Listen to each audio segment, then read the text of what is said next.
know that an atom consists of a central nucleus, which is positively charged, with, and I'm talking classically here, orbiting electrons. We know that the nucleus itself consists of protons and neutrons. Charge of the nucleus. Neutrons have no charge at all and don't contribute to the charge, but the net charge on the nucleus is positive. And there are an equal number of positive charges, that is protons, in the nucleus, as there are negative charges, electrons, orbiting the nucleus. Now, as we saw at A-level, if you make a plot of the number of neutrons versus the number of protons, the number of neutrons we put as N, the number of protons we use Z, if you make a plot, I'm supposed to just going to draw a line, that line is N equals Z. That would be the number of neutrons equals the number of protons. But if you look at all the stable nuclei that there are, what you find is that at the low end, N does indeed equal Z. But then the line diverts off toward the neutron end. And you find that stable nuclei with high values of Z have more neutrons than they have protons. So there is an excess of neutrons in stable nuclei at the high end. In other words, when Z gets larger, the number of neutrons exceeds the number of protons. You also find that there are unstable nuclei surrounding this line, and I'll talk about what I mean by unstable in just a moment. So there are unstable nuclei both above and below this line. So the stable nuclei are represented by the crosses, unstable nuclei are represented by the circles, and if you like, we could draw a dotted line around all of this. This is nothing more than a container. And that dotted line shows you all the nuclei that you can find naturally occurring. You don't find any here, you don't find any here, and you don't find any above this point here. And what we're going to ask in this video is why? Well, let's first consider what happens with these unstable nuclei. Now, as I said, in the series of circles which are above the stable line, basically you've got excess neutrons. And below the stable line, you've essentially got excess protons. And what happens with those unstable nuclei is that they will decay, they will change in order to get onto the stable line. So if you've got an excess of neutrons, what that means is that a neutron is going to decay into a proton. So you get a neutron becomes a proton plus an electron plus an anti-electron neutrino. If on the other hand you've got an excess of protons, then a proton will convert into a neutron. So proton converts into a neutron plus a positron plus an electron neutrino. We've seen those formulas before at A-level. And what is actually happening is that if you're here at this unstable nucleus here, what you're going to do is you've got too many neutrons. So if you convert a neutron to a proton, the neutron number will fall by 1, but the proton number will increase by 1. So what you'll essentially do, let me just draw it here, is that's your unstable position, that's this one here. You will fall down 1 on the neutron scale, but you'll increase 1 on the proton scale, so effectively you'll fall down in that direction onto a stable nucleus. So you'll become stable by decreasing the number of neutrons by 1, but increasing the number of protons by 1. Similarly, if you're on this position here where you're proton rich and you're going to change protons to neutrons, what you're going to do then is you are at this position here, let's say, is you're going to decrease and increase the number of neutrons by 1, so essentially your pattern, move this up a little bit like this, your pattern will be to decrease the number of protons by 1, increase the number of neutrons by 1, so you're moving diagonally in this direction onto the line of stability. So in both cases, you are changing either a neutron to a proton or a proton to a neutron, and what you do is you'll notice you emit either electrons or positrons. Now, before anybody knew what electrons were, this emission was given a name. It was called beta. In fact, people who were studying nuclei and their decay found that there were 3 types of emissions: alpha, beta, and gamma. Alpha was positively charged, beta was negatively charged, and gamma wasn't charged at all. That's how they knew that there was a difference. And these emissions are called beta decays. A beta particle is simply an electron.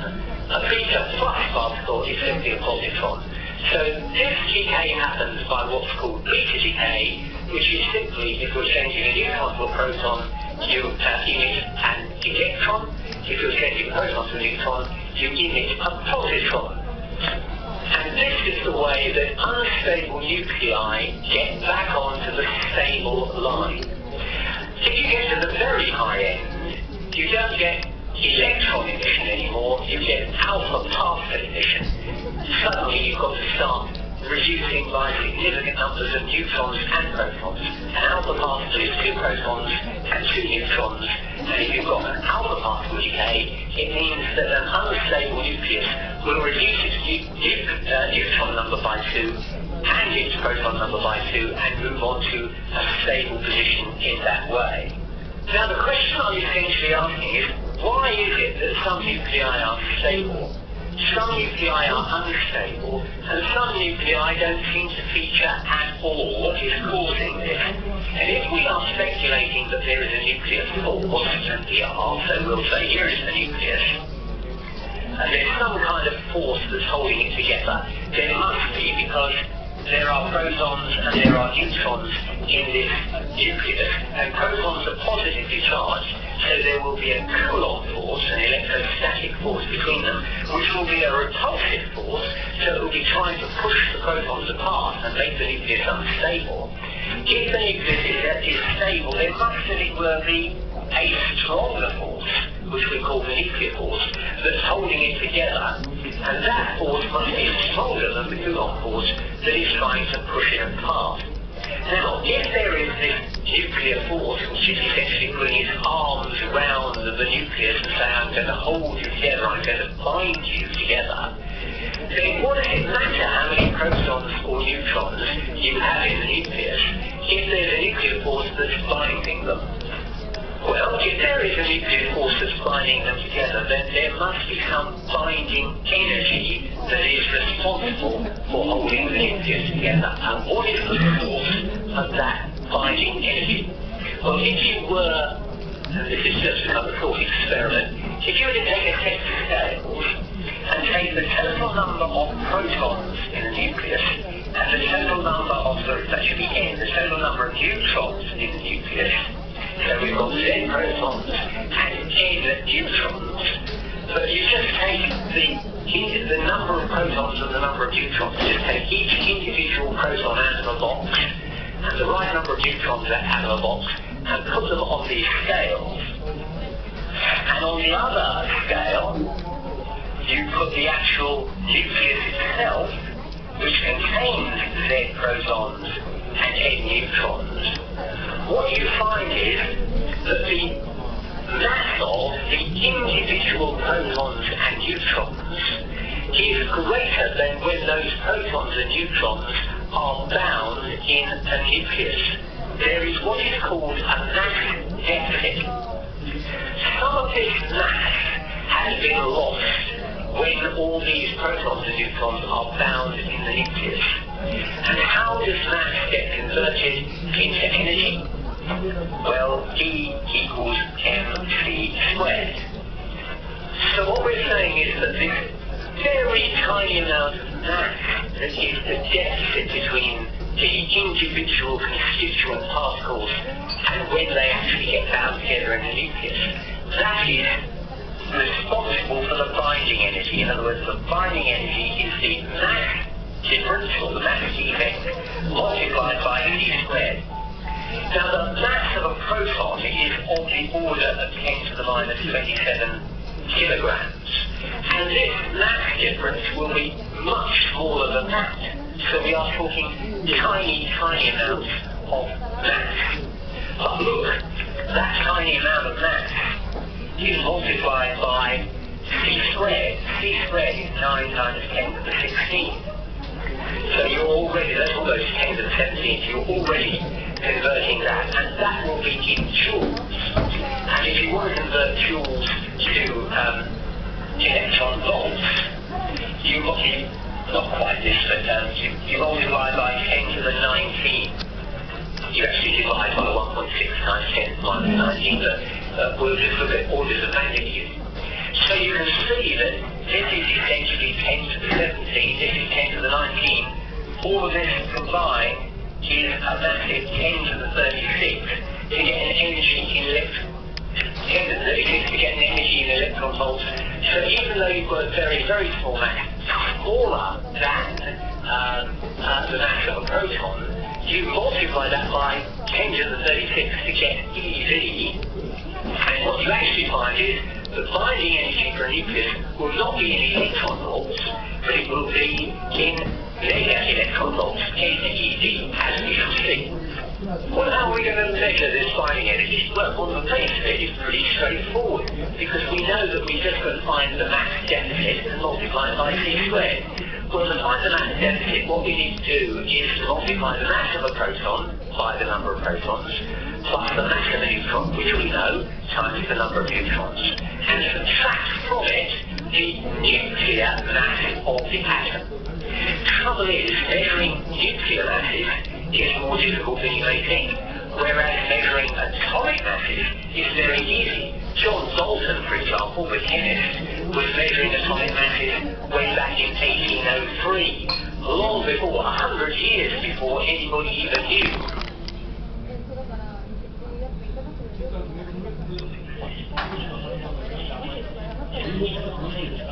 Of measuring binding energy of a nucleus from atomic masses and the knowledge of the mass of a proton and the mass of a neutron, which we can measure. So let's consider an atom, which I will give the symbol X. It doesn't stand for anything, it's just any atom which has Z protons and A nucleons. Nucleons means protons plus neutrons, so essentially A is equal to protons plus neutrons. So if you want to know how many neutrons are, they are obviously A minus Z neutrons. So, what is going to be the constituent bits of this atom? Well, there are going to be Z protons, so we multiply Z times the mass of a proton gives us the total mass of protons. Plus N times the mass of a neutron gives us the total mass of neutrons. And then, of course, there will be electrons, and there are always the same number of electrons as there are protons, so there will be Z electrons. So we multiply the mass of the electron by Z, and that gives us the total mass. And to convert that to energy, you have to multiply by c squared. So all of that is a mass multiplied by c squared gives you an energy. And that is going to be equal to the atomic mass, so I'll put N at the atomic mass of this element here, X, Z, A, plus the binding energy of the nucleus, plus, if I can get it in, the binding energy of the atom. Because remember, not only is the nucleus bound, but the atom is bound. A hydrogen atom, for example, the binding energy of a hydrogen atom at its lowest level is minus 13.6 electron volts. In other words, you have to provide, if you've got a hydrogen atom, the electron is bound to that atom, and if you want to get that atom to escape, you have to provide it with more than 13.6 electron volts in order to give it enough energy to escape. This is, of course, nothing more than the photoelectric effect. Here is the hydrogen atom. It's got one proton. It's got one orbiting electron. The positive and the minus charges are attracting, and that means that the electron is bound to the atom, and it is bound by 13.6 electron volts. So you have to provide that to get it out. The photoelectric effect doesn't use hydrogen, it uses a metal. And what it says is if you shine light, it usually has to be ultraviolet light, on the metal, you provide energy, and that will cause the electrons to come off. And what is the energy of ultraviolet light? It's Planck's constant times the frequency of the light. So, in other words, the higher the frequency you need, the higher the energy you need, the higher the frequency of the light you have to use. And for hydrogen, for example, 13.6 eV, which is what this energy would have to be, turns out to be a frequency in the ultraviolet range, which is why you have to use ultraviolet light. And the same applies to metals. Although the binding energy for metals will be slightly different, nonetheless, you still need ultraviolet light to give enough energy to kick the electron out, because the electron is bound. So we've got two terms for binding energy. The binding energy of the nucleus, which is actually much larger, because that will be in NeV, and the binding energy of the atom. So I'm just going to slightly rewrite this formula here, and I'm going to write that as Z into MP plus MP, because we've got Z protons and Z electrons times C squared, that's an energy term, plus you'll remember the mass of the neutron multiplied by the number of neutrons, C squared, is equal to the atomic mass of the atom, AZX, plus the binding energy, nucleus, plus the binding energy, atomic. Now, the reason I rewrote that, that's to show you the old formula. All I've done is to take these two terms out, and then that term is less. So essentially, I've just rewritten it like that. The reason I've done that is that if you take this term here, that is, I'll rewrite it, MP plus MP C squared, is not that the energy of the mass of a hydrogen atom. So that is the constituent bits of a hydrogen. So I'm adding the two masses together, multiplied by C squared to get an energy. And that is going to be the atomic mass of hydrogen, multiplied, of course, by C squared, plus the binding energy of the hydrogen atom, because the hydrogen atom is bound. So in other words, we're saying that there's a very tiny mass difference between the individual constituent elements of the atom and when the atom is bound. And the difference between the two, the mass difference, is what provides the atomic binding energy. So, if I take this formula here, I can say Z. Now instead of MP plus MP squared, I can now write this term here. So I'm going to put Z times the mass of atomic hydrogen times C squared plus Z times the binding energy, that's this term here, of a hydrogen atom.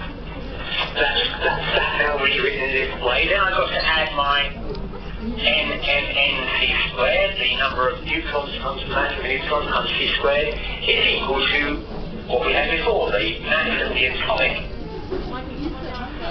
AX plus the binding energy of the nucleus plus the binding energy of the atom. Right, now where can we go from there? I want to know what the binding energy of the nucleus is. That's what we're trying to find here. And so if I rearrange this formula, I will get that the binding energy of the nucleus is equal to,